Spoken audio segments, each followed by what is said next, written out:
to go deeper, I do have some extra materials, but that I am willing to give you, that kind of go into greater depth. If you can get me a jump drive with at least 8 gigabytes on it, I've got on this extra material, I've got 2 video debates dealing with Scripture, dealing with the text, dealing with one of them is Bart Ehrman, and one of them is about the existence of God, which I find very compelling. There is a New Testament reliability presentation on there. How we got the New Testament, how reliable is it? I also have a 4-part audio lecture, which is very informative. And it's not esoteric.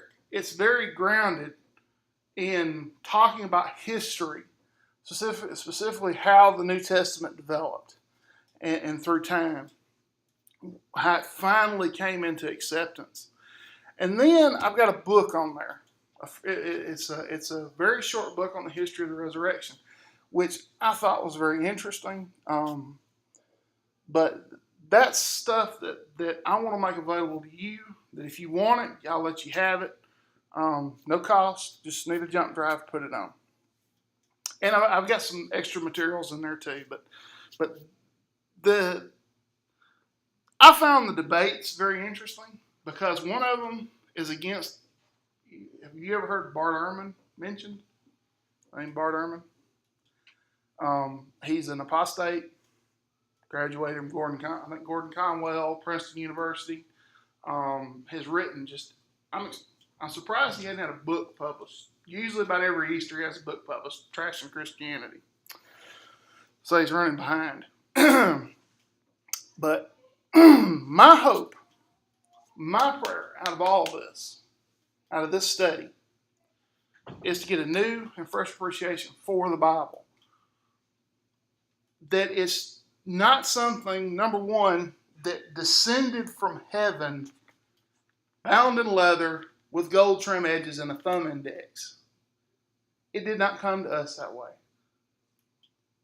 Men sweated, men bled to put this in our hands. And we don't need to take it for granted. We don't need to ignore, because so much of what goes on in here has a context that it comes out of.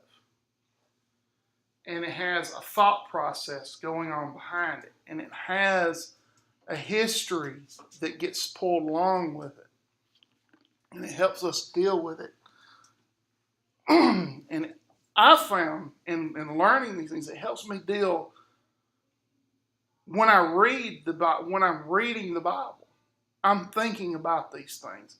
I'm letting them guide my devotion. I'm letting them guide my memorization, so that when I have to quote Scripture and somebody goes, well, what does that really mean? I'm not caught flat-footed. I can make that application. I can speak with authority. I can confirm the inerrancy of Scripture, and I can make application. That is the hope that I'm aiming for. So, just to wrap it up, next week we're going to look at knowledge.